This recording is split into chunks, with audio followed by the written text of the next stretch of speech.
प्रधानमंत्री नरेंद्र मोदी ने आईएनएस विक्रांत को नौसेना में शामिल कराया। विक्रांत की खूबियां गिनाते हुए पीएम मोदी ने कहा कि ये विशाल, विराट, विहंगम, विशिष्ट, विशेष है। पीएम ने कहा कि विक्रांत केवल एक युद्धपोत नहीं है, बल्कि ये भारत के परिश्रम का परिणाम भी है। कैसे हुई आईएनएस विक्रांत को बनाने की शुरुआत और क्या खूबियां हैं इस युद्धपोत की, आप देखिए हमारी इस खास रिपोर्ट में।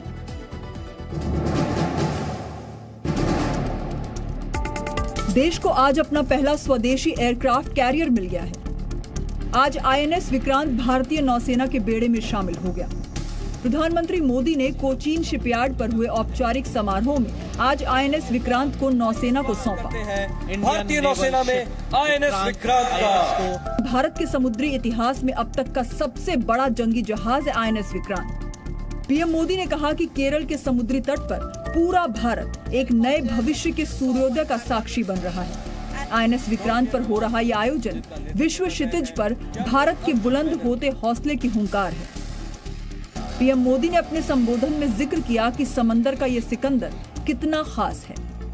भारत का हर भारतवासी एक नए भविष्य के सूर्योदय का साक्षी बन रहा है। आईएनएस विक्रांत पर हो रहा ये आयोजन विश्व क्षितिज पर भारत के बुलंद होते हौसलों की हुंकार है। विशाल, विराट और विहंगम आईएनएस विक्रांत के नौसेना में शामिल होने का आयोजन भी पूरे देश के लिए गौरवमयी था। आईएनएस विक्रांत के नौसेना में शामिल होने पर कोच्चि में भव्य फ्लाई पास्ट हुआ। आईएनएस विक्रांत के सम्मान में कोच्चि के आसमान में नौसेना के हेलीकॉप्टर्स की दहाड़ गूंज रही थी। चेतक समेत नौसेना के कई हेलीकॉप्टर्स इसका हिस्सा बने। इस ऐतिहासिक मौके पर सिर्फ हेलीकॉप्टर्स ही नहीं, MiG-29K फाइटर एयरक्राफ्ट की गर्जना भी सुनाई दी और इस दौरान पीएम मोदी फ्लाइंग डेक से विमानों का अभिवादन कर रहे थे। आईएनएस विक्रांत के नौसेना में शामिल होने के साथ ही आज भारतीय नौसेना एक और ऐतिहासिक बदलाव की साक्षी बनी है। पीएम मोदी के इस स्वदेशी विमानवाहक पोत पर पहुंचने के बाद सबसे पहले गार्ड ऑफ ऑनर सेरेमनी हुई। नौसैनिकों ने पीएम मोदी को सलामी दी। इसके बाद वो ऐतिहासिक क्षण आया जब भारतीय नौसेना की बुलंद पहचान से जुड़ा गुलामी का एक निशान हटा दिया गया। आज पीएम मोदी ने नौसेना के नए निशान का अनावरण किया और आईएनएस विक्रांत पर शम नो वरुणः का उद्घोष गूंज उठा।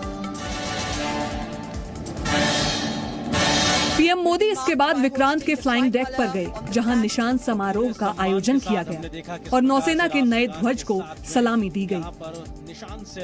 पीएम मोदी ने इस ध्वज को छत्रपति शिवाजी को समर्पित किया और कहा कि नया ध्वज नौसेना के आत्मबल और आत्मसम्मान को नई ऊर्जा देगा।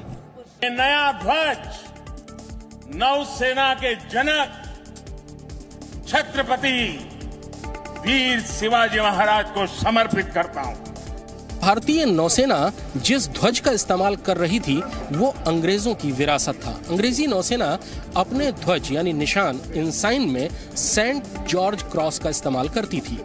भारत जब आजाद हुआ तो फर्क सिर्फ ये हुआ कि उस फ्लैग में, उस ध्वज में यूनियन जैक की जगह तिरंगा आ गया, लेकिन सेंट जॉर्ज क्रॉस बना रहा। बाद में इसमें परिवर्तन करने की कोशिश की गई, लेकिन 2004 में दोबारा सेंट जॉर्ज क्रॉस आ गया और उसके बाद 2014 में उसमें थोड़ा सा परिवर्तन और किया गया और उसमें हिंदी में सत्यमेव जयते भी लिख दिया गया। लेकिन अब सेंट जॉर्ज क्रॉस पूरी तौर पर गायब हो गया है नौसेना के ध्वज से। नौसेना का नया ध्वज पहली बार आईएनएस विक्रांत के डेक पर फहराया गया। इसमें सफेद पृष्ठभूमि पर सबसे ऊपर कोने में तिरंगा है और उसके आगे भारतीय नौसेना का चिन्ह, जिसमें लंगर के ऊपर अशोक का राज चिन्ह है।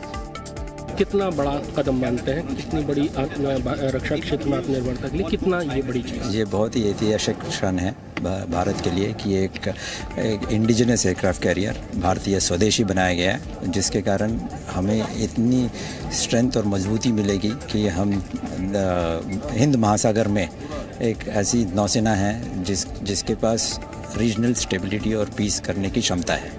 नया इंसाइन भी आज मिला है, पुराना कॉलोनियल एरा का वो ख़त्म हो गया, आज से पुरानी हिस्टोरिकल जो हेरिटेज है वो लेगेसी हम कैरी करेंगे। नहीं, भारत की तो बहुत ही ऐतिहासिक मैरीटाइम हेरिटेज है और उसको हम का दायित्व देना बहुत ज़रूरी है। और यही ज़रूरी है कि छत्रपति शिवाजी महाराज की तरह उनकी ब्रेवरी हमारे एंसाइन में अभी साबित होगी कि किस तरह हम इस ध्वज के लिए हम लड़ेंगे और देश की सुरक्षा करेंगे। किसी एयरक्राफ्ट कैरियर के हथियार होते हैं, उस पर ऑपरेट करने वाले एयरक्राफ्ट चाहे वो फाइटर हो या हेलीकॉप्टर। आईएनएस विक्रांत में फिलहाल MiG-29K तैनात किया जा रहा है, अभी वो ऑपरेट करेगा। भारतीय नौसेना इसका इस्तेमाल पहले भी करती रही है। आईएनएस विक्रमादित्य में MiG-29 का इस्तेमाल भारतीय वायुसेना करती है।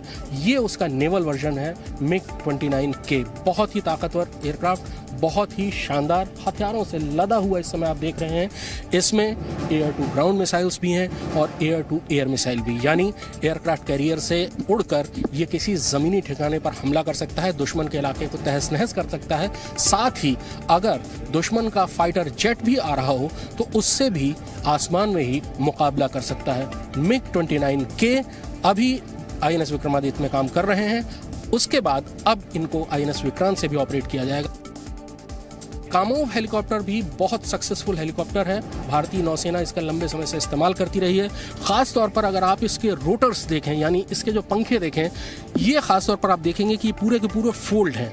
ये फोल्ड इसलिए हैं कि इनको लिफ्ट के जरिए नीचे हैंगर में रखा जाता है और चूंकि हैंगर में जगह कम होती है, वहाँ इसके जो पंखे हैं, रोटर्स हैं, उनको फोल्ड कर लिया जाता है और उसके बाद उनको स्टोर किया जाता है।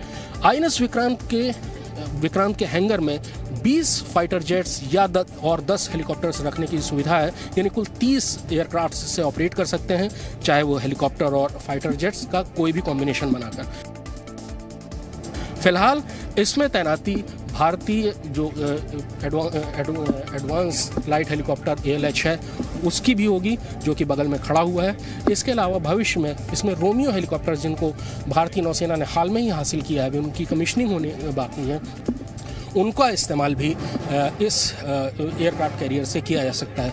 ये सारे हेलीकॉप्टर एंटी सबमरीन वॉरफेयर के लिए भी हैं, टोह लेने के लिए भी, रेस्क्यू और बचाव के लिए भी, और दूसरे सारे काम भी ये हेलीकॉप्टर्स कर सकते हैं। आईएनएस विक्रांत जितना ताकतवर है उतना ही विराट है। ये समंदर में तैरते किसी किले के जैसा है। इसमें 14 डेक हैं। आईएनएस विक्रांत की चौड़ाई 62 मीटर, लंबाई 262 मीटर और ऊंचाई 59 मीटर है। इसका रनवे 2 फुटबॉल फील्ड के बराबर है और ईंधन 45 दिन तक चल सकता है। आईएनएस विक्रांत 51 किलोमीटर प्रति घंटे की रफ्तार से चलता है। आईएनएस विक्रांत के हैंगर की अगर बात करें तो वो ओलंपिक के 2 पूल जितना बड़ा है। आईएनएस विक्रांत सिर्फ इसलिए ही खास नहीं है, बल्कि स्वास्थ्य सुविधाओं में भी ये बेहद आधुनिक है। इस पर 16 बेड का अस्पताल भी है और कुल मिलाकर आईएनएस विक्रांत पर 1600 क्रू मेंबर रह सकते हैं। आईएनएस विक्रांत के समंदर में उतरने से दुश्मन देशों में खलबली मची है, क्योंकि ये ऐसी तकनीक से लैस है जो समंदर में दुश्मनों के हर मंसूबे को नाकाम कर देगी। आईएनएस विक्रांत में 32 मीडियम रेंज की सरफेस टू एयर मिसाइल है। साथ ही ये AK-630 rotary cannons anti missile system से लैस है। INS Vikrant laser guided missile को डाइवर्ट करने में सक्षम है। आईएनएस विक्रांत के साथ बैटल ग्रुप होगा, साथ ही इस पर फाइटर जेट्स भी तैनात होंगे। इंडियन ओशन रीजन, हिंद प्रशांत क्षेत्र में इस समय जबरदस्त तनाव है। चीन और ताइवान के मुद्दे पर पूरी दुनिया 2 खेमों में बंटती जा रही है और ऐसे में भारत इस सारे तनाव से अलग नहीं रह सकता, क्योंकि हिंद प्रशांत क्षेत्र से भारत का 80 से ज्यादा प्रतिशत व्यापार का इसी क्षेत्र से होकर गुजरता है। और आज प्रधानमंत्री ने यही बात कही कि भारत हिंद प्रशांत महाक्षेत्र की हिंद प्रशांत क्षेत्र की सुरक्षा बढ़ाने की कोशिश करेगा और साथ ही रक्षा बजट भी लगातार बढ़ाया जाएगा। नेवी में कहा जाता है कि ओल्ड शिप्स नेवर डाई, यानी पुराने जंगी जहाज कभी मरते नहीं, बल्कि वो नए अवतार में लौट कर आते हैं। और आईएनएस विक्रांत इस बात का प्रमाण है। ब्रिटेन की रॉयल नेवी में HMS हरक्यूलिस नाम से जाना जाने वाला ये वॉरशिप वर्ष 1961 से 1997 तक भारतीय नौसेना के बेड़े में मौजूद था। INS विक्रांत भारतीय नौसेना में शामिल होने वाला पहला विमान वाहक पोत था। 1965 और 1971 के युद्ध में INS विक्रांत पाकिस्तान के लिए बड़ी मुसीबत साबित हुआ था और आज INS विक्रांत का नया अवतार भारतीय नौसेना में शामिल हो गया है। रक्षा मंत्री राजनाथ सिंह ने कहा कि ये उपलब्धि देश के बहादुर जवानों और स्वतंत्रता सेनानियों को श्रद्धांजलि है। जैसा कि आप सभी नेवी के ट्रेडिशन से अच्छी तरह अवगत हैं, ओल्ड शिप्स नेवर डाई। 1971 के युद्ध में अपनी शानदार भूमिका निभाने वाले विक्रांत का यह नया अवतार अमृतकाल की उपलब्धि के साथ साथ हमारे फ्रीडम फाइटर्स और ब्रेव सोल्जर्स को भी एक विनम्र श्रद्धांजलि है। INS विक्रांत का नौसेना में शामिल होना स्वदेशी तकनीक और रक्षा क्षेत्र में आत्मनिर्भरता का बहुत बड़ा उदाहरण है। कुछ ही दिनों बाद भारत में बना पहला लाइट कॉम्बैट हेलीकॉप्टर भी भारतीय वायुसेना में शामिल हो जाएगा। विक्रांत जैसे प्लेटफॉर्म्स, INS विक्रांत जैसे जंगी जहाज देश की सुरक्षा तो करते ही हैं, साथ ही वो एक पावर प्रोजेक्शन का काम करते हैं, यानी देश की शक्ति को पूरी दुनिया में दिखाते हैं। ग्लोबली एक विश्व की महाशक्ति बनने की दिशा में आगे बढ़ने वाले भारत का प्रतिनिधित्व करते हैं अलग अलग देशों में।